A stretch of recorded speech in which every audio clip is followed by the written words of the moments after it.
to the Unofficial House of Wind book club, ran by two best friends and self-declared members of the Night Court. Today we're discussing chapters 3 and 4 of A Court of Thorns and Roses. I know you can hear me from the dark.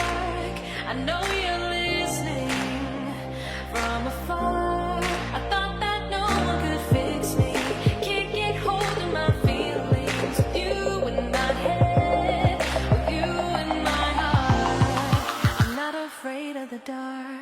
I'm not afraid of the dark.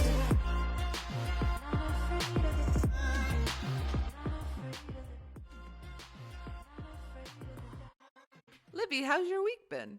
It's been interesting. It was a good one. I had to get some blood work done, and my phlebotomist really made my week. Yeah?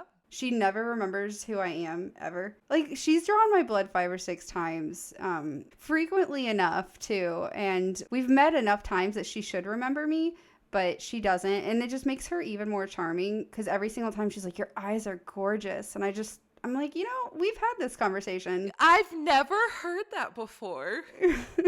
Thanks. This is the first time I've ever heard that from you. Wow. You definitely didn't say that last time. She says things that I'm just never prepared for. And like, I love her for it though, too, because she was drawing my blood and she was like, do you want to hear a dirty joke? I was like, what? And she's like, yeah, I got some dirty jokes. You want to hear them? I was like, okay, but Does she just have like a pocket full of dirty jokes ready for... she thought about it. She was like, I got a few. And I was like, oh, all right. She ended up getting like interrupted. You didn't even get to hear the dirty joke? No, but like, she's really good at what she does. So she was really fast about drawing my blood. And within like the same few breaths, she's just like, oh, do you need a note for school? I'm like, oh, wait, I'm sorry. You think I need a note for school and you're still going to offer up some dirty jokes? Okay, so I know you might be like a teenager going back to high school, but do you want to hear a sex joke? What? Excuse me, ma'am? Do you need something to get through your day? Well, I'm glad you got your blood drawn correctly. I am not glad she forgot you existed. It'll happen again. Within the next 3 to 6 months, when I have to repeat the process and I go in again, she'll again be like, do I know you? No. I've never met you. Never. How do you feel about my eyes? What about you, Abby? I got some good news. Okay, share. I lost 80 pounds. Okay. I mean, not like in 1 week. I didn't lose 80 pounds since last week, but like within 3 months of my gastric bypass surgery, I lost 80 pounds. It has been both the easiest and most difficult weight loss I've ever had in my whole life. But the cool thing is, like, I can't gain the weight back right now. Growing up overweight, your like biggest fear is like losing weight and then gaining it back. And now my tummy, we call her Polly the Pocket, my little tummy. Oh. And Polly cannot hold more than a cup of food at a time. So I can't eat a whole bunch. So I can't eat enough calories to gain this weight back right now. And it's super cool. So yeah, that's my highlight of the week. Oh, and I went from like 4XL in clothing, like size 26, 28, to I fit in a pair of American Eagle shorts, like normal people shorts, size 18. And I went from a size 3 to 4X in shirts, and now I wear an extra large in normal people shirts. All right. Okay. It has not been easy, but it's been worth it. That's exciting. Good job. Good work. That sounded condescending, but that's not how I meant it. For real. Good job. Oh, Libby, I have a question for you. I might have an answer. Since we, now have a podcast with people who are actually listening to us, which is insane. Thank you for coming back. Hi, number one. Number two, thank you for being here. Yeah, thank you. Number three, we're going to let you get to know us a little bit better every week because we don't want to just be some strangers on the internet. A person left a review and said that they felt like we were their best friends. So I thought, in order to keep that going, we'd share a question every week. And this week's question is going to be, if you had to eat one meal every day for the rest of your life, what would it be? Oh gosh, for the rest of my life. Yes. See, oh gosh, that's hard because I change my mind a lot. I go through cravings where I focus on one meal for like 2 weeks straight. And then all of a sudden... Libby, when I visited you, all you ate was cherry tomatoes. Like, that's all you did not eat any other food, and I was very confused. So this one's going to be hard for you. This is because I fixate on a food until all of a sudden it's like mid bite and I'm like, oh God, no. And then I'm done and I fixate on the next one. Do you know that that's a symptom of ADHD? Is it really? Do you understand why our conversations go so smoothly and we start talking about something and then end up talking about cats in outer space? I have shirts of cats in outer space. Stop it. Libby, we are literally now talking about cats in outer space and we started with food. Oh, okay. You're right. Okay. Food. I think, as a kid, I could eat grilled cheese and chicken noodle soup together. Like that was the combo, which I grew up thinking everyone ate chicken noodle soup and grilled cheese together. Apparently not. Apparently it should have been tomato soup, but that's just not what happened in my household.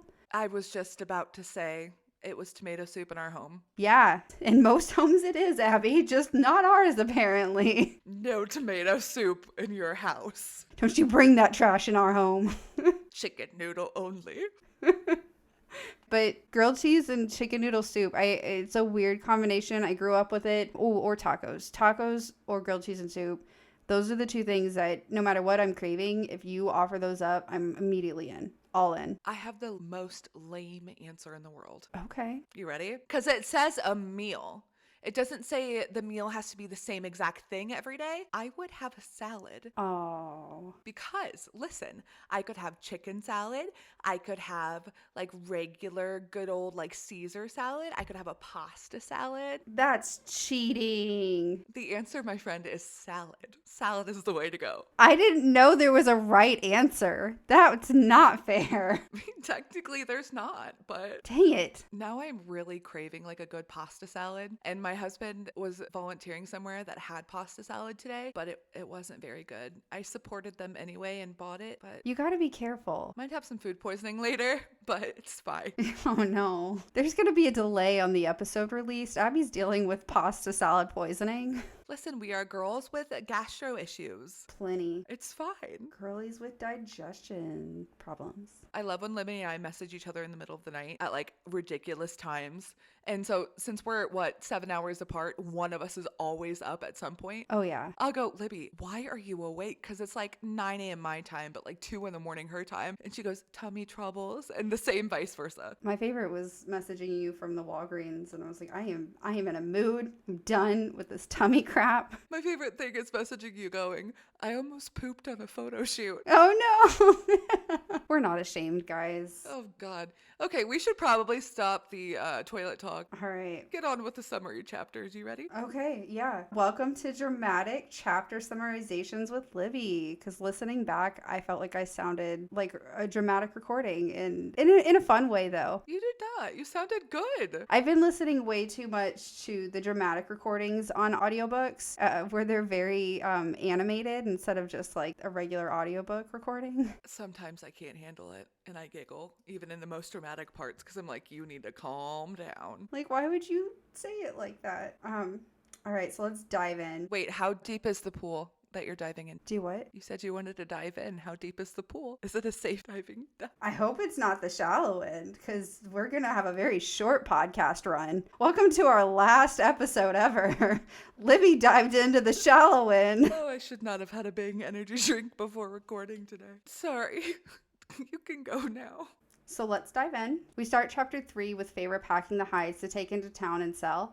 Elaine and Nesta notice and decide to join her, but they haven't bothered to speak to her after the night before, which Abby so fabulously covered in Chapter 2's summary. But they do decide to join along, knowing that Feyre will have money that they want to spend. Today is market day, and as the sisters head to town, Feyre notices that the already drab village only appears more bleak in the winter season. The sisters turn a corner and nearly avoid slamming into one another as they spot a zealot. We're introduced here to the children of the blessed, who don't seem to understand boundaries or the word no. These fanatics make the villagers edgy as they worship the High Fae who had once acted as evil tyrants over the humans. But the children of the blessed ignore the dark past and worship the Fae as a form of God. The devotee in front of them asks the sisters to spare a moment and listen to the word of their overlord and savior. Oh, no, I'm sorry. Lords and saviors. Nesta immediately says no and tries to push onwards, but the woman steps in Nesta's path, not accepting her answer. Nesta is unfazed, however, and in the most intimidating fashion tells her to get lost. The woman, now appearing more girl-like, retreats away. Nesta is clearly triggered and looks to offend the Fae groupies, so she shows off the iron bracelet worn to ward off any fairies. It works.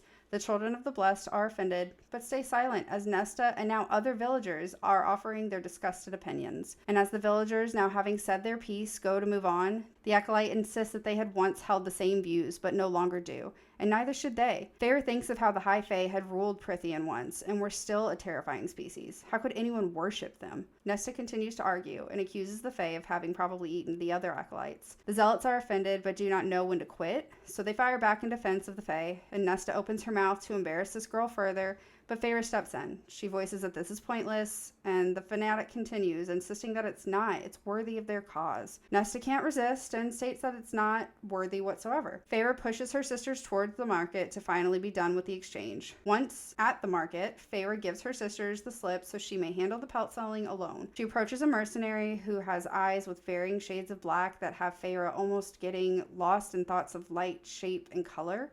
But she focuses. The mercenary is defensive to start with her, but becomes curious once hearing that Feyre herself had hunted and skinned these pelts. The mercenary offers more money than it's even worth, commenting on how Feyre and her sisters simply look hungry. Feyre offers up some of her father's wood carvings to make the trade more fair, but the mercenary has no want or need for them. She approaches a mercenary who has eyes with varying shades of black that have Feyre almost getting lost in thoughts of light, shape, and color. But she focuses. The mercenary is defensive to start, but becomes curious once hearing Feyre hunted and skinned the pelts herself. The mercenary offers more money than what they're worth, commenting on how Feyre and her sisters just look hungry whenever Feyre disagrees with the payment amount. Feyre offers up some of her father's wood carvings to make the trade more fair, but the mercenary has no want or need for them. The mercenary has a heavy coin purse because mercenaries tend to be paid well in their area. Their village is too insignificant to have an army to even defend it. So the villagers relied on a treaty that had been created 500 years prior with the Fae to keep them safe. This was just as reliable as the carvings on their cottage, though. So really, not at all. Feyre thought of the threat that the Fae were to them. She thought of how one was told to be able to turn bones to dust from afar. Running and fighting would be pointless against the Fae. The mercenary breaks Feyre's train of thought by handing her the coin and offering wisdom. Don't go so far into the woods. There's worse than wolves out there. Feyre worries the Fae may attack. Humans were once enslaved to them, building their civilizations out of their blood, sweat, and tears. Humans rebelled, and it took 6 human queens creating a treaty for the bloodshed to end. The wall was built, and humans and Fae lived apart from one another. We learned that the Fae have subspecies such as Martax, with beast-like appearance, and all subspecies are very dangerous to humans, and Feyre becomes more repulsed knowing that the children of the blessed worship these people. People. Worship these beings. That would have been a better way to say that. But a high fae would make any subspecies look gentle. Feyre and the mercenary go their separate ways. Nesta and Elaine are unhappy that Feyre did business with the mercenary to begin with, revealing that they had once been robbed by one, but never bothered to report it. After all, who would care? Feyre sinks to Nesta's level and taunts that she should have told her precious Thomas Mandray, implying that they all knew he truly didn't and wouldn't care. And Nesta is ready to fight her, but her face reveals that she recalls Feyre has money, and she wants it. Feyre is then made aware that Isaac is waiting for her. He's described to be relatively handsome, and coming from sisters who are so stingy in kindness, that must say something about him. Isaac was Feyre's first and only lover, although the act itself wasn't skilled, it was a mutual release. There never had been, and never would be, a love between them. Just consensual bemusements, we'll call it. Nesta suggests Feyre taking precautions, and Feyre counters back that it was too late for her to act like she cares now. Feyre gave each sister a 20-mark copper, and then heads off to meet Isaac in the hay. She later returns home and is relaxing, watching her sisters with their new spoils, and feels the urge to bring up the Thomas Mandray debate again. She turns to begin, but snow shatters into the room, which is already filled with resounding roaring. A colossal being now stands in the doorway. That's where our bestie Sarah leaves us in that chapter. That brings us to chapter 4. Feyre's hunting knife was in her hand before she knew it. In front of her and her screaming sisters stood an enormous beast with blonde fur. It was as big as a horse with a wolfish head and a feline body. The creature had elk-like horns sticking out from its head, yellow fangs, and razor-sharp claws. A scream came from the beast. Murderers, it screeched. It then hit Feyre. This monster was a fairy, and the wards her father had bartered for would do them no good against it. Both sisters screamed in fear, and instead of defending their home, their father was crouched in front of them, leaving Feyre alone to defend. Murderers, screamed the monster again. Feyre's father attempted to defuse the situation from behind her, saying that if they had killed anyone or anything, it was done by mistake, unknowingly done. Feyre grabbed another knife from the kitchen table and demanded for the beast to get out of their home. There was no iron she could see that could be used as a weapon besides the measly bracelets her sisters wore. The creature screamed a third time, shaking the whole cottage. Feyre attempted to throw her knife at the monster, but he quickly knocked it away with his paw. He demanded the killer come forward. Feyre stepped closer towards the creature, close enough to see his green and amber flecked eyes that were not animal. Feyre, acting aloof, questioned who had died. The beast answered with a low growl, the wolf. He wanted to know who had murdered the large wolf with a gray coat. Feyre was contemplating lying to him, but stopped herself. It was common knowledge that fairies couldn't lie, but she wasn't sure if they could smell a lie on a human's tongue. She knew she couldn't outfight this beast, but maybe there was another way. She questioned what payment they could offer if the wolf had been mistakenly killed. The beast replied that the treaty between the humans and the Fae demanded a specific payment. He questioned again who killed the wolf. Feyre looked at him dead in the eye and told the truth, that she killed the wolf. But the monster didn't believe her and accused her of lying to defend her family. Nesta begged for mercy, pushing Elaine behind her to defend her. Their father stood up, wincing with pain. Faye repeated that she alone killed the wolf and had sold its hide at the market that day. She said that if she had known it wasn't just a wolf, she wouldn't have killed it. But the beast saw through that lie, saying knowledge of the true identity of the wolf would only entice Feyre more. Feyre didn't disagree. She said that with all the Fae have done to the humankind, the death was deserved. In the face of fear, she held her chin high. Feyre knew in that moment that Nesta would protect Elaine, but not their father or Feyre. Nesta would protect the, quote, flower grower, the gentle heart, but Nesta knew Feyre would be able to defend herself. Feyre questioned what the payment for the treaty required, and the wolf answered that it was a life for a life. He quoted that any unprovoked attacks on fairy kind by humans are to be paid by one human life in exchange. Though Feyre didn't remember that section of the treaty, she knew that since fairies couldn't lie, he spoke the truth. She knew there was no escaping her demise. She asked that he end her outside, not where her family would have to deal with the aftermath. Instead, the beast gave her an ultimatum. Be killed then, or cross the wall to live the remainder of her life in Prynthian. Offer her life in place of the wolves. She was flabbergasted at the offer, wondering why he had even mentioned the loophole instead of killing her on sight. Feyre's father pleaded with the beast to spare his youngest daughter. His voice cracked, saying that Feyre was all... He couldn't finish his sentence, just pleaded again. He said he could get money in exchange, but the beast questioned just how much he thought his daughter's life was worth, wondering if the father could even put a price on his daughter's life. Feyre's heart broke. She couldn't look at her father, knowing he didn't have a dime to his name. Feyre took another step towards the monster, trying to put more distance between him and her family. She wondered if leaving her family and breaking her promise to her mother meant more than an old treaty she had no part in the creation of. So she asked when they had to leave, knowing that she couldn't let her family watch her die, leaving them defenseless against this monster. He said now. They were to leave now. Feyre looked back to her family and instructed them on how to divvy up the remaining food, gave them information on where to hunt in the spring, declared that the money she made from selling the pelts would last them a while if they were careful with it. Any instruction she could quickly give to ensure their survival. With the last glance at her sisters, Feyre left Nesta with one warning. Whatever you do, don't marry Thomas. His father beats his mother, and the boys don't do anything to stop it. She reminded Nesta that bruises were harder to conceal than poverty. Neither Nesta nor Elaine responded.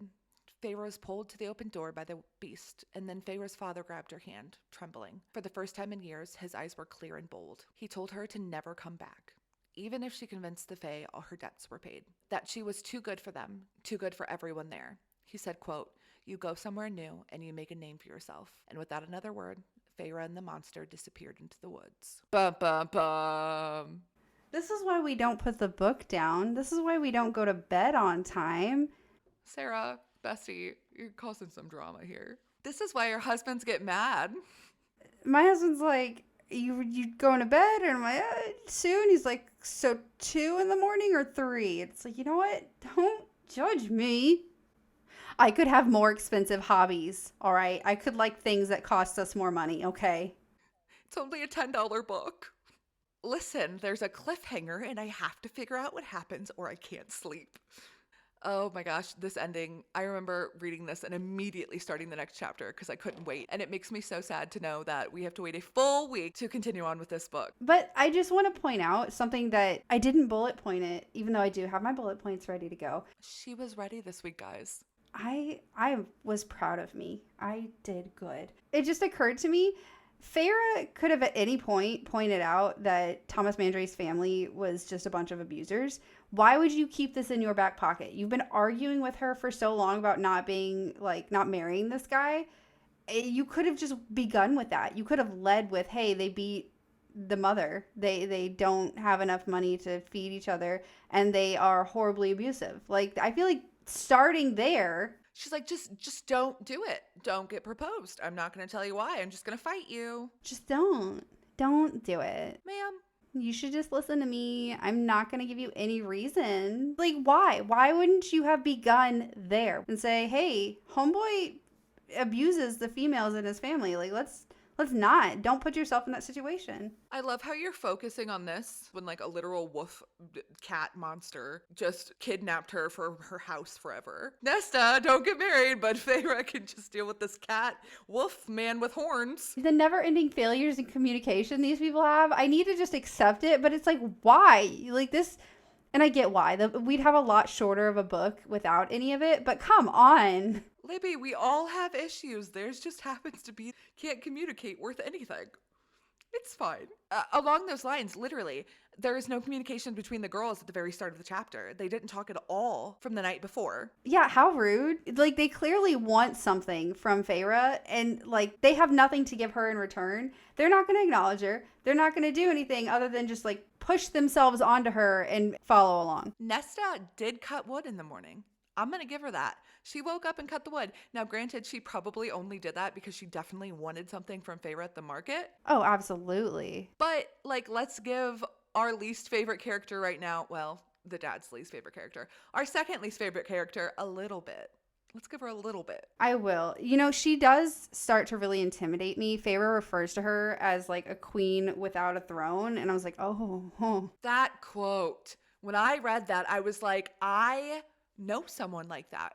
You know? And that is such a perfect way to put it. Abby, stop it. Thanks. It was not you. Libby, I literally highlighted it.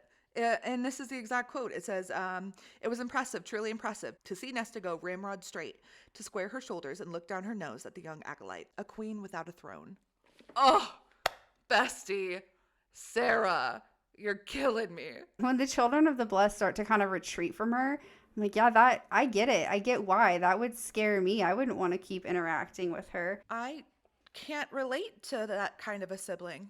Oh my gosh. Okay. Focusing now.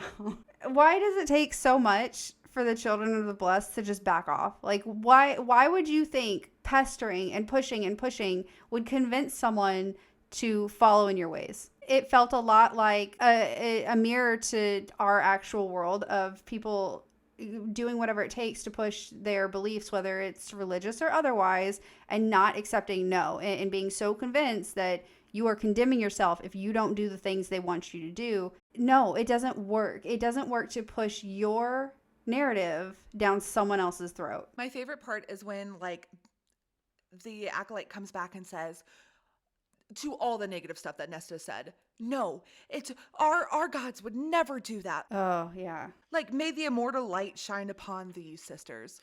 What? No shining of any light from your magical fairy gods. I don't want it. When Nesta puts out her bracelet to show her iron bracelet, and the acolytes literally retreat, and they're like, how dare you wear that in front of us? It's a bracelet, my dudes.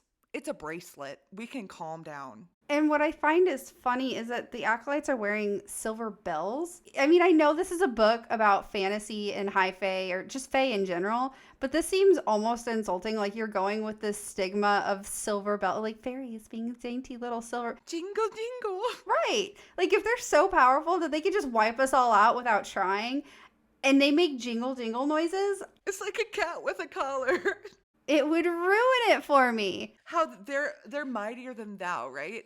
They're on their high horse, and then while they're trying to preach about their high fae lords and the land of Prynthian, there's these villagers just calling them horrible names. Horrible. Another cool part was when the main acolyte that was talking to the sisters was, because it affected me so much. There was a part where the acolyte, when she was talking to Nesta and trying to convince Nesta, how great the Fae are, she was saying that a friend of her cousin went to the border as their offering to Prynthian, and she's not been seen since.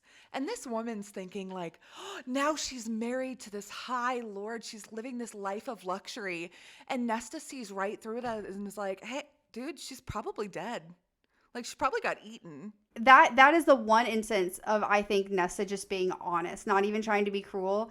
I mean, maybe she probably enjoyed the cruelty of the honesty. But yeah, like, how many people have come back that we know of actually come back and we know what happens? Because even Fair is like, we have very, very little accounts to go off of what happens when a human goes over the wall. Also, how many High Lords are there that all of these children of the blessed are about to get over there and fall in love and marry a High Fae? All we know is that there's some non-gods, lords, ruling over in Prynthian, and these children of the blessed think they're the greatest thing in the world and worship them, give up offerings of humans at the border. Like, that's a normal sentence. Most of the time when I picture an offering, it's not a good thing. It's historically never been a great thing to be an offering. She really covers the iron bracelets and the iron accessories quite a bit. We're talking about how, like, Nesta and Elaine went and got themselves iron bracelets. Oh, but what about Feyre? You have another sister. Like, you didn't want to get her one? Like, Nesta's like, this one's for me, this one's for Elaine, and Feyre's up by herself. This one's our backup in case we want to change into another one. And that's it. I love that it's their baby sister. And they're like, yeah, we're going to get matching bracelets and you can die. It was so cold. Everyone relies on these iron accessories so much that it almost reminds me of how, like, people rumored to use garlic against vampires. Is it really effective, guys? Like, how much does that stuff actually work? It's the same concept. Why would iron be that threatening? It's like when people post on Facebook, like, I don't give you permission to take my photos. Is that really gonna do anything?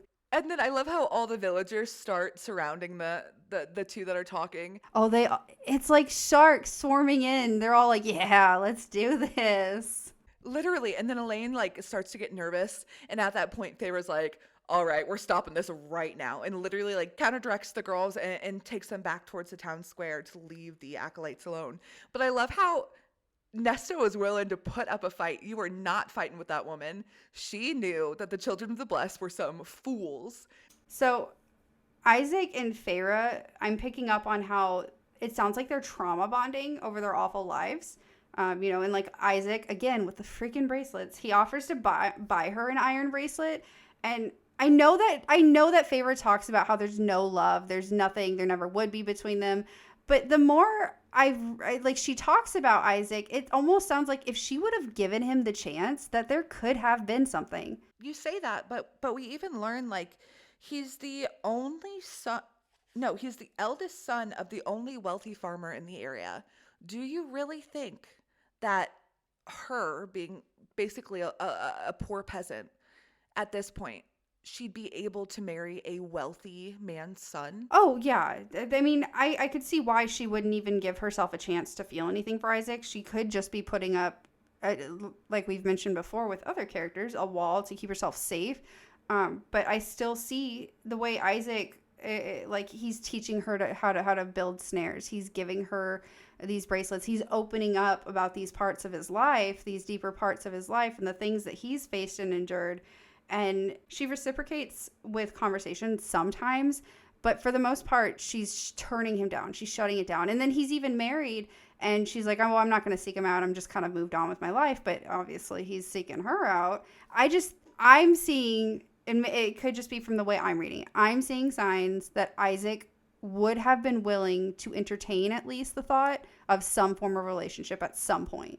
And because we learned that she calls him relatively handsome. We know that he's soft-spoken. But when you're going back to that trauma bonding, Bestie Sarah even says that Feyre saw the darkness running through him and they bonded over how crappy their lives were. And they just knew that they would never get better.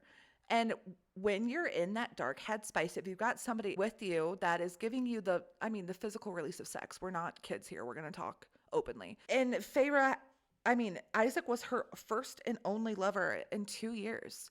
So we know that this rolling in the barn situation has been going on for 2 years. And we even find there's no love between us and never had been because we know he's soon to be married.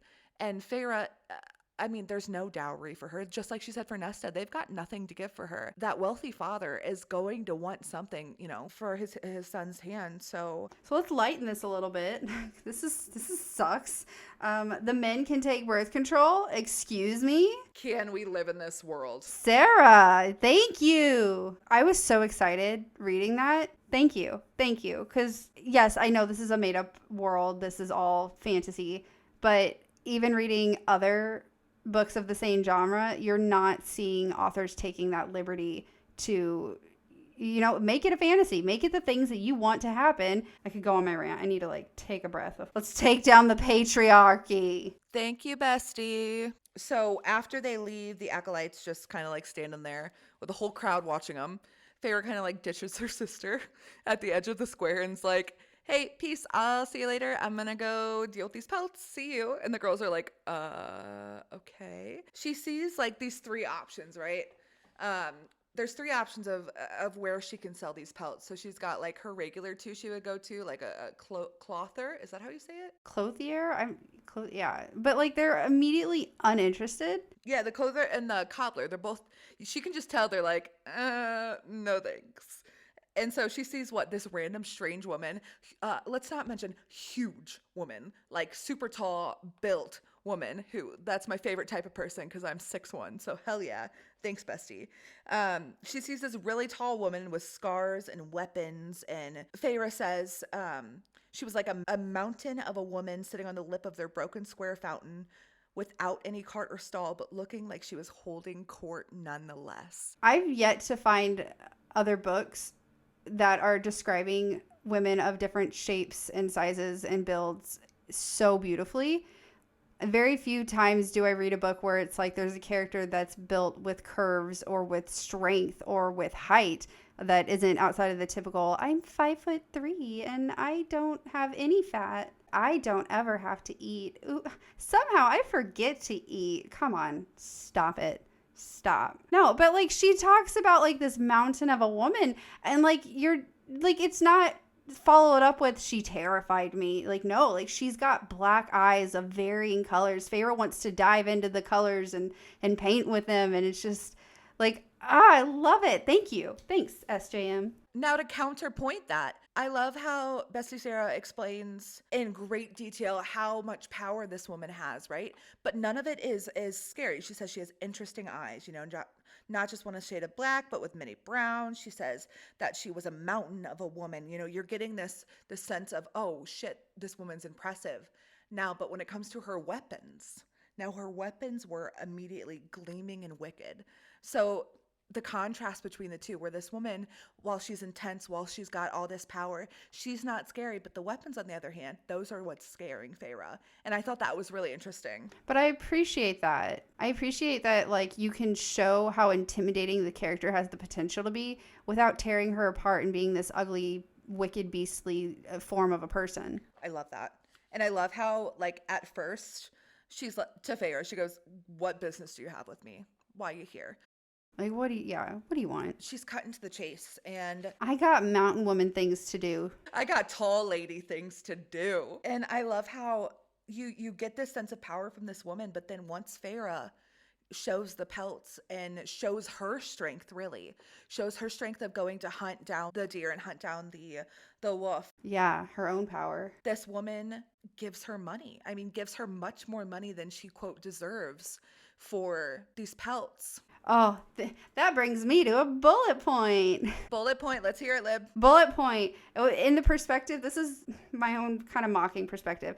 Do you want my dad's shitty wood carvings? We just sat here and talked about how pointless and useless these things are, and how it's not like he was born with a talent. He's not amazingly crafted at carving anything. They're just kind of beginner little things he does at home. And she's like, would that make it even? I mean, it's all they have, though. I know. It frustrated me because we just sat there and talked about how the dad's like, this'll take care of my family. And she's almost proving it right. Like, no. Damn it, Feyre. So I'm really relieved that she was like, no, just no. But I love how she examines the pelts. Like, she's genuinely glad that she has the pelts to be able to buy, right? And then when she names her price, the first thing Feyre says is, I don't need pity. You know somebody's wounded. You know somebody's not good when the first thing they do is go on the defense. Well, because Nesta and Elaine would have been like, yep, thank you. Absolutely. Give it all. And like Feyre, I don't want to say it. I'm not saying it in a bad way. Feyre's got still some sense of pride left. She's not going to be pitied. She's going to only accept what she's earned. Right. But at this point, like, you need to accept the hand you're given. And if somebody's going to come and give you help, like in this moment, which she did, I'm very proud of her. She swallowed her pride in that moment and accepted the help. And the mercenary goes, no, but you need my money. She looks over to her sisters. She looks back at Feyre. All of them are skin and bones. Goes, no, I'm not pitying you. But somebody helped me once, and now I want to repay that debt. Yes. Well, and like what gutted me is when she was like, you know, you and your sisters, you can tell they're your sisters because of your hair color, and you all look hungry. And I'm just like, oh, like that hurts. That, like, we know obviously they're hungry. We've heard the descriptions, the self-described portrayal of the characters. But so for someone else to come in and be like, you guys just simply look hungry, like that makes me so sad for all of them. Yes, even Nesta. It makes me sad. And I love how we learn a little bit more about the world. We learn that the territory was too small to maintain a standing army to monitor the wall with Prythian, and the villagers could rely only on the strength of the treaty forged 500 years ago. You know, and then we learned that people are wearing this iron to defend themselves as the last hope, you know, they've got of any sort of defense. But Feyre says nothing can be done against the fairies in reality. You know, you can wear all this fancy little jewelry, you can carry the iron swords, you can do whatever you'd like, but in reality, there's nothing to be done against their power, except for the treaty. Right. Well, she describes a fairy that, like, can turn your bones into dust, like, how far away? Well, when they're talking about, like, how humans built their civilizations, look, don't judge me. I know I draw similarities in weird ways, but it just made me think of the Prince of Egypt movie at the beginning where it's all the people... Right, like that's the image I'm getting is that... Again, about the worlds, right? Like long, long ago, the humans were slaves to the High Lord, and it took 6 mortal queens to craft up the treaty for the slaughter to cease from the war. Equivalent, like the humans were like in the trenches being just absolutely terrorized and still having to give literally everything they had themselves all to build these luxuries for the Fae who are already way more strong and powerful than the human. Math ain't mathin'. That's what I imagine it to have looked like. Okay.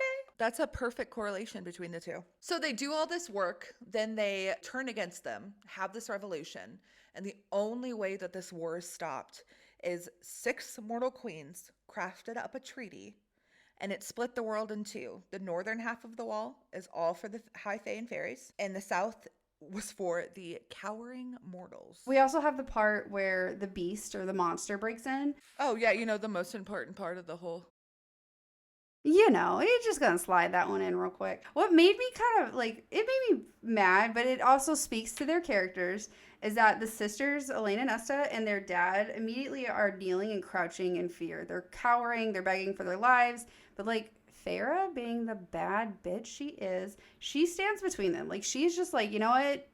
If I'm gonna go down, like, I'm gonna do it defending the worst people ever, the people that treat me like complete garbage. Did you make a note too? I have a counter bullet to yours, Libby. Okay, so yes, right. Okay, but you read a little bit more into that.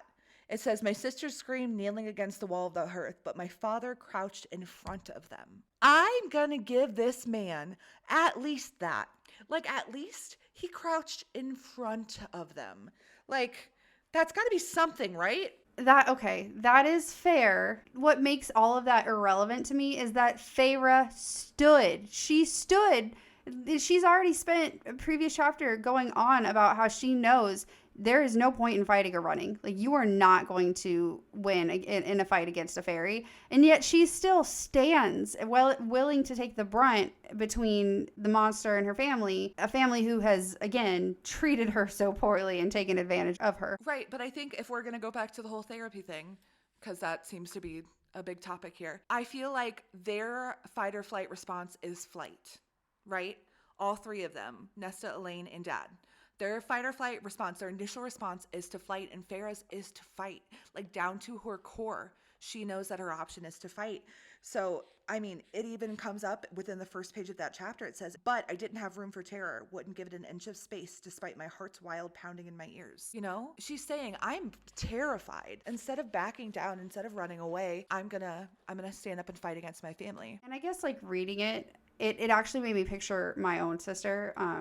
Not that I, being the oldest, would be a Nesta. Oh my gosh, I hope I wouldn't do any of that stuff. But I've also seen my one of my younger sisters do that as well. And so I just kind of pictured the moments that she has been in where she could have easily just broken down or froze up or ran off from whatever the difficult situation was. And she didn't. She snapped into action and did what she needed to do. But imagine how terrifying that is. Like, you're sitting there, and we kind of skipped over, like, they were finally happy at the end of chapter 3. The family kind of has a sense of relief. They're all sitting around the fire. Do they, though? Because Farrah's ready to start up another fight with Nesta. Well, I mean, at least she's at a part where that is the big issue, not like finding food, right? It's true. That's true. This is as good a time as any, is what she says, to do this, because I feel like they're finally sitting there. They're finally happy. The girls are laughing around the fire. The dad's fallen asleep in his chair. Farrah has a moment to breathe, and she's going to start this conversation with her sister, because not only is she not thinking about being hungry because they just got money for food and they just had the deer, so things are starting to relax. Oh, we completely skipped over this. The mercenary. When the mercenary looks at those pelts, she goes, I think this is just a wolf. She goes, it's a big wolf, but it doesn't look like a fairy. And so that relief kind of had to be flushed through Farrah's system, thinking, okay, everything's fine now. I've gotten rid of the pelt. We've got the food. My sisters are taken care of. We have enough money to get us through for a little bit. Now let me talk to my sister about this. And then before she gets that word out, before she's about to say, hey, please don't marry that Thomas dude, the door busts in. Snow's coming in. And the word that Bestie Sarah put down was, because I was like, oh, that's a good word. Snow burst into the room. It just shatters in, man. Demands your attention. I can feel that. I have a brain where I can't see things, but I can feel that emotion. And an enormous growling shape appeared in the doorway. What? I want to say that my first reaction would be to fight, but you know what? I might cower back and go, oh my God, that's terrifying. Obviously, I'm speaking from my own standpoints where I've been in situations where I was, or family was, faced with the fight or flight reaction. And so like I have been lucky enough to see my own siblings plenty of times put the needs and the care of like each other ahead of their own. So I've witnessed firsthand where my siblings have jumped in the line of, I wouldn't say fired, nothing that ridiculous, but have jumped up. So I've seen like that act of love. And so like, that's why it moves me so much that Farrah, who she is the baby. She, and in our eyes, she is the one who should be protected. And she is the one that's willing to do whatever it takes. She'll go down with dignity, knowing that it was to protect the people, whether they deserved it or not. Chapter 4 opens with, the knife was in my hand before I knew it. So it really was her instincts. I think it's that all that time being out in the woods and all the time she spent hunting for her family, that without even thinking, she grabbed that knife to defend her family. And you're right, I just got chills. That's such a big deal for your first instinct to be like, these are my people that I must defend, without conscious thought. That's amazing. I mean, my sister, when she was, I was like 9 or 10, so she had to be like 2 or 3. We moved to Hawaii, and she ran to the deep end of a pool. And I knew how to swim. She did not. She ran to the deep end of the pool and just jumped. I was close to my dad, and like, I don't know if it just didn't hit him right away, but like immediately I took off. There wasn't even a thought.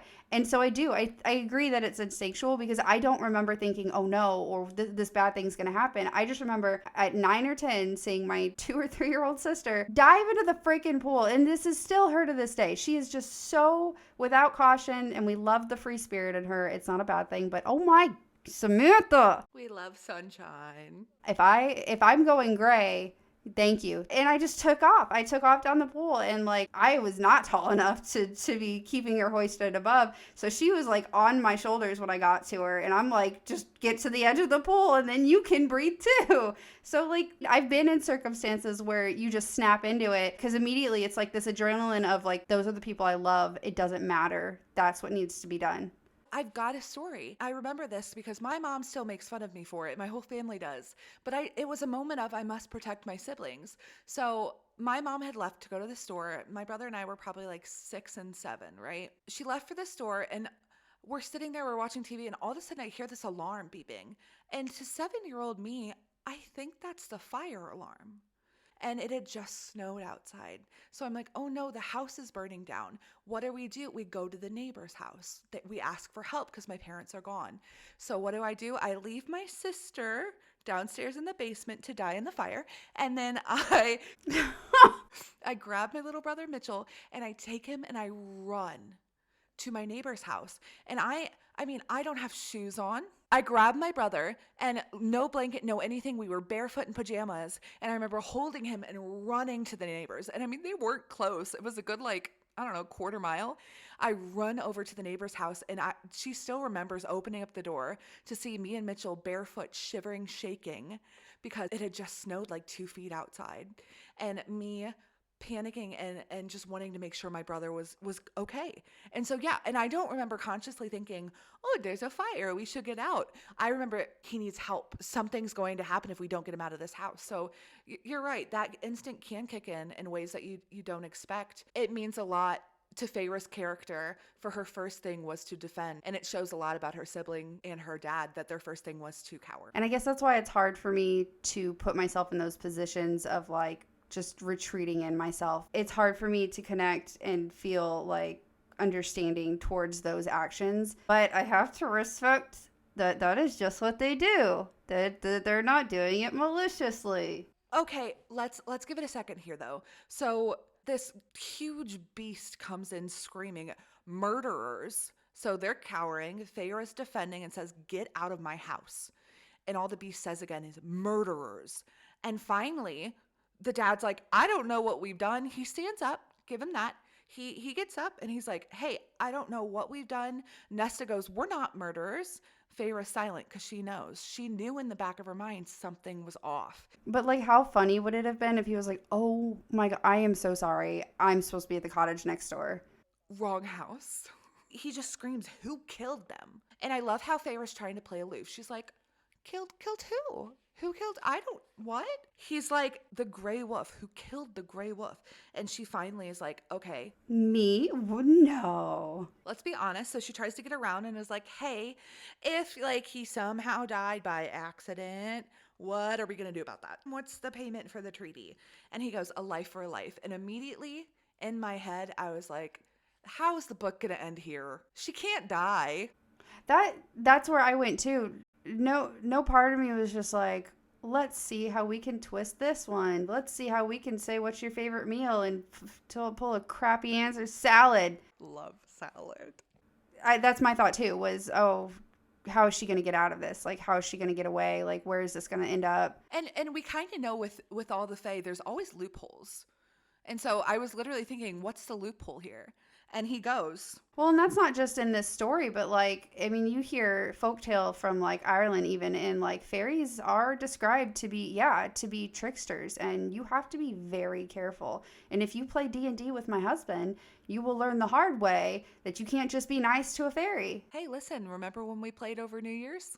I remember. We tried so hard for our husbands. We really did. He's like, a life for a life, right? And he even quotes the treaty and says, any unprovoked attack on a fairy kind by humans are to be paid only by a human life in exchange. And I knew immediately there with that wording something was up. And so when Feyre's like, all right, just please don't kill me in my family's home so they don't have to like clean up my blood. When she said that, I knew something was up. Because even with his wording, I was still just stressed that it's like, how's she going to get away? But when her retort was like, just not in my home, I was like, that's weird. Like, that's a lot. Why isn't he just doing it? Also, the fact that we have grown to know this character to have so much strength for her to immediately back down and be like, all right, so Can we get killed outside? That was too easy, too quick. Well, the treaty says I must claim your life in some way. So do you want to like live in Printheon with me forever? Which was weird to me. It was weird. You burst in screaming murderers. But you're like, you know what? You can come live with me. What? What a twist. I wonder if he's like, you're cute. You're cute. You want to just come live with me, little human? That's weird. It gives me Ted Bundy vibes where people were like, he's so cute. It's like, you know he killed people, right? No, but like, look at those dreamy eyes. It's like, you guys realize like what he did, right? Like that's that's the vibe I'm getting. The Beast is like, you know, I could forgive it. And it's like, you know what she did. I love how he gives her the ultimatum here. He's like, either one, you die now, casual, or two, you come live with me forever at my house. Obviously, something's not right. That's too easy. Like, I explain more. And Feyre does question it. She's like, that's weird. But not enough, honestly. Like, I would question it a hell of a lot more. She even says you didn't need to mention the loophole. Like, why would you do that? And it does. Right. You could have just gotten your revenge. Right. You could have killed me upon sight. It does give you like a thought. What's the motivation? Yeah. Like, why? Why bother even bringing it up? And he really says it multiple times. He gives her the offer multiple times. Yeah. Like, he almost pushes her to choose that option. I just have to say, I am getting a little frustrated with our bestie, Sarah, because she uses the phrase shredded to ribbons so many times. Should we start a count? Now, this is the second time. The first time was when the mercenary was talking about the Martax. She was talking about how the village was shredded to ribbons. Now, number two is when the monster goes, you can walk outside right now and be shredded to ribbons. Oh, and don't you worry. I'm sure in the future we're going to hear a couple more times that things were shredded to ribbons. So, Bestie Sarah. Shredded to ribbons. I almost wonder if that's the nicest way you can describe such a gruesome act. Maybe. So not only are we getting the fear from Feyre, right? And then this opportunity opens for her to live, but just live a whole different life. One life in exchange for the other. Then our bestie Sarah has to bring in the dad, who we already have these odd feelings towards, right? And we're not quite sure how to feel. And his voice breaks when he goes, "Please spare my daughter. She is all, and he can't finish the sentence. And what I'm thinking in my head is she's all we've got. She's all we've got left. I read that particular part a few times while going over this. And like at first, I feel sad. I'm just like, oh, like it shows his love for her in a way at first. But then like rereading it, I'm almost also still disappointed because he is begging in a way to like let us have her. But at the same time, what is he saying? Like, what? Is she all you have, or is she all that you can do to stay alive? She's your savior in this moment. Are you wanting her to stay around, or do you know that without her, you're doomed? But also, the amount of effort he gives almost feels minimal, that he just keeps backing down. Nobody even interrupts him. Nobody stops him. He stops himself. Well, that's not true. I mean, he does stop it there, but then he goes like, he starts to beg again, and the monster's like, stop. Well, then, yeah, at that point. But in this sentence where he's saying she is all, he stops himself. He gives up. And even then, I make note of him saying, well, what about gold? And like, all it takes is someone interrupting him again, and he doesn't bother to keep pushing the issue. He's just going, oh, okay. Like, well, that's when the monster goes, because I highlighted this as like an emotional section. How much is your daughter's life worth to you? Do you think it equates to a sum? The monster's putting it back on the father, almost making the father a monster at this point, saying, all right, you said you can get gold. How much do you think your daughter's life's worth? For your kid, Libby, could you put an amount of money for your daughter's life? Oh no, my answer, if someone's asking me that, whatever you ask me for, if it's whatever you're asking me for in my child's life, you have it. I will do whatever you are requiring of me to keep my kid alive. I don't care what emotional toll, what financial toll, I don't care. Because to me, she's absolutely priceless. But to you, obviously you have a sum number, or you have something that you feel is worth the life of my child. Tell me what it is so I can do that, so I can keep my priceless child alive and with me. Right. He doesn't do that. Instead, He puts it back on Feyre because he just ends up being silent. That's why I'm disappointed. No, he just backs down immediately. And then Feyre's like, okay, ball's back in my court. Gotta make the decision. She's like, is this treaty worth breaking the promise I made to my mom? I get that her mom was dying, but like she's also, I know this is heartless, she's also dead. Also, isn't it breaking the treaty by dying and leaving them abandoned? Right. Legally, no, it does not make more sense to go with the promise you made to your mom. Like legally, so from what we know of the treaty, you need to go with him. She didn't even like her mom. She doesn't have like positive memories about her. Her family at this point kind of treats her like crap too. So at what point do you just break? At what point do you need to be a little bit selfish and go, get me out of here? I've had all this on my back for this long. I've got this promise. I've got keeping this family alive. Here's a new life I would have broken. She held out a lot longer than I would have. It would have been a long time ago. Like at this point, she's over here trying to convince Nesta not to go with Thomas. I'd have been like, bye, here you go. Here's her hand. I just wanted her to leave. Less mouths to feed. My limit would have been broke. I could not have taken years of just treatment. We'll call it treatment this way. Well, and then she doesn't take it anymore because she literally looks at the monster and goes, when do we go? Yeah. I love that he said now. I love that there was no time for like an emotional, heartfelt goodbye because that doesn't sound like something Feyre would do anyway. No, it would have seemed probably Elaine, sure, but like I don't think that anyone like Nesta, absolutely not. It would have felt forced for Nesta and Feyre's characters. But then like Feyre starts to info dump on her family. She's like, yo, here's what you need to do. That's what it was. She was totally info dumping. Where she was like, here's how you get food. Here's how you stay alive. Like, blah, blah, blah, blah, blah, blah. The money will last you. Here's my bullet points. Yeah, like here's what you need to do. Can we talk about what she left Nesta with though? The last little jab. She's like, hey, here's why you don't marry that boy. I wasn't trying to be a brat the whole time. I wasn't trying to be an annoying little sister. His dad beats his mom and they just sit by. That made me so angry. Again, bringing us back to the point of why didn't you lead with that, Feyre? Why did you wait? Yeah, that is kind of annoying. So then she leaves. If for future reference, if I'm going to put myself in those positions, Abby, I want to know right away. I don't want the game of, you shouldn't do that. I will tell you if I know. Please, yeah. Like, guys, don't hesitate. I don't appreciate a long, drawn-out thing. If you got something to say to me, I want to know it. I don't like the shuffle, the sidestep, the gentleness. No. But, like, also don't hurt my feelings. I cry. I think Nesta at that point needed it because she doesn't even respond. She doesn't even respond to her sister. She literally is silent. Elaine doesn't say anything. But at this point, the dad does. And this was a little bit of a turning point to me for liking the father. At least seeing some emotion from him for the first time ever. Some true emotion. I loved how he was like, you were too good for us, too good for everyone here.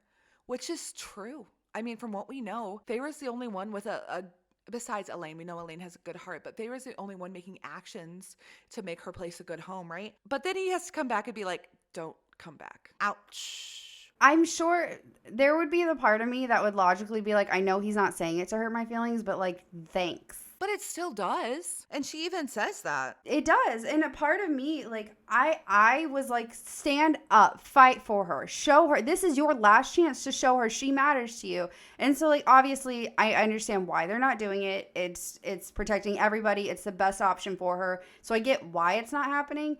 But internally, I'm just screaming. I'm like, show her you appreciate her. Give her that much. No, he's just like, please don't come back.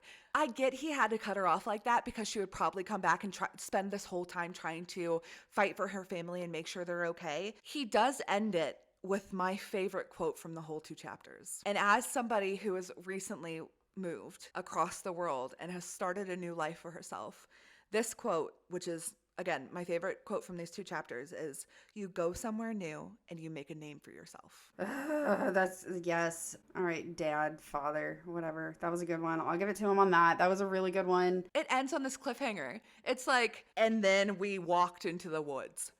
Bestie, you cannot leave a chapter like that. Bro. She does.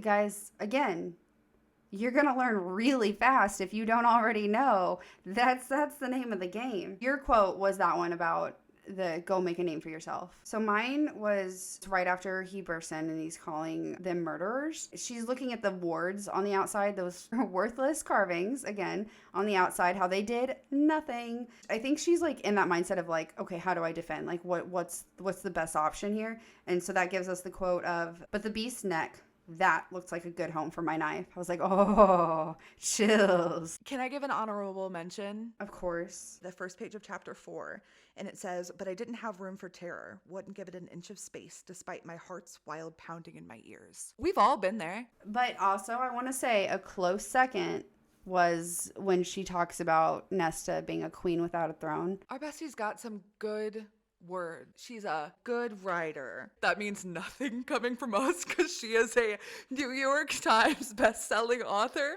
But just in case you cared about two random women caring about your writing style, Sarah, we love it. We're left this week on the cliffhanger of Feyre and the monster walk into the woods. And so next week, we will find out what happens.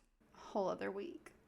I mean, you can keep reading, but like you're not going to hear from us about it till next week. So, oh well, you can listen to the next episode if this is in the future. But don't skip yet because we've got Star of the Week this week, and I am so excited. yes.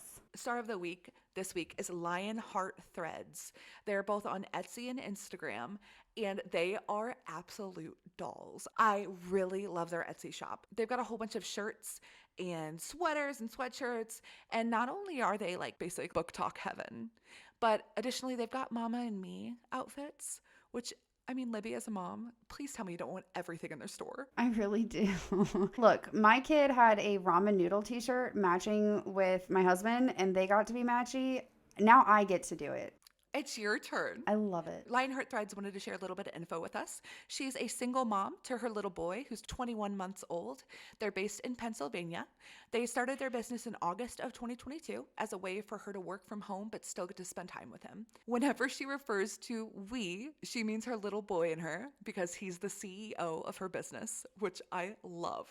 She started as a Mama and Me shop and then met one of her small business best friends, and she told her to read ACOTAR, and it completely shifted her whole focus of her Etsy, which is exactly why she's our Star of the Week here. So now she does both Mama and Me and bookish merch. Their shop link is in their bio. Their Instagram handle is Lionheart_threads. And you can find a link to their Etsy there, but we're also going to put all this information in the show notes. So please go and give them some love. Additionally, they're in the process of a Bat Boys / Men of the Mass Universe launch, and they're really excited about it. Libby, she wanted to leave us with a little bit of information about her. She loves to travel. Ireland is her favorite place, and that's where her heart belongs. And she cannot wait to take her son there with her someday. And guys, I just have to tell you, my favorite thing from her shop, there's two actually.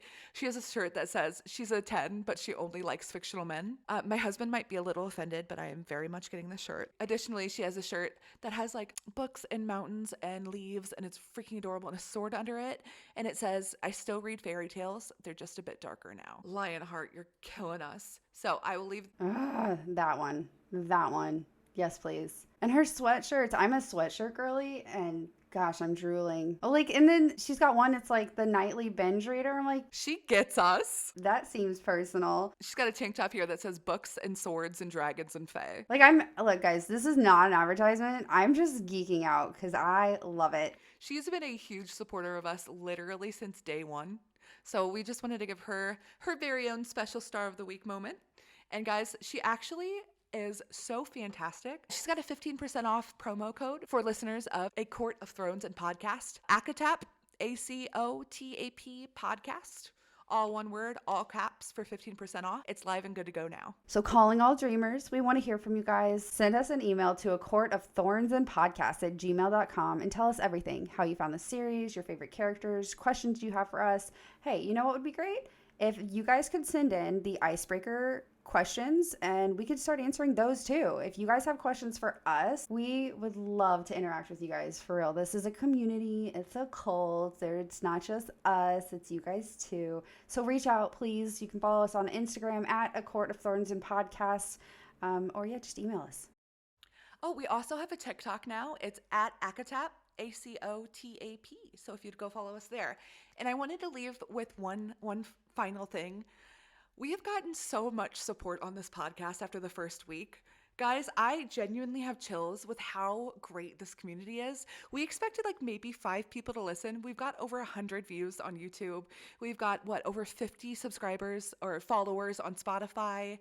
You guys have been amazing. So we just wanted to give you like a seriously heartfelt thank you. This is something that Libby and I love to do, and the fact that we're getting support for it is... You guys have like blown us away, truly. I mean, we are super new to all of this. You guys have been incredibly kind and just given us more motivation than what we already had to keep this going. Hey, Livy, guess what? We're getting some members of the ACOTAR cult. Yes. Yeah. I love that word though. I like ACOTAR. All right, guys. Please share this podcast if you want to get any other cult members to join. Oh, we can say this now. If you guys would not mind leaving a review on Apple Podcasts and a rating on Spotify, that would be fantastic. It helps us get our name out there, and it actually like raises us in the ranks. Is ranks the right way to say that? We're not professionals at this yet, so we have no idea what we're doing. But if you could please leave us a review, we've been told that really helps, and we'd like reach more members of the ACOTAR world. To the people who listen and the dreams that are answered. We'll see you next week. And remember, don't let the hard days win. I know you can hear me from the dark. I know you're listening from afar. I thought that no one could fix me. Can't get hold of my feelings. With you in my head, with you in my heart. I'm not afraid of the dark. Not afraid of the dark. I am though. I don't like the dark. I think that's cute. We need to keep that. Cult members. Because I had so many people who mentioned, like, I'm now a member of the cult. And I'm like, you're a member of the ACOTAR cult. I love that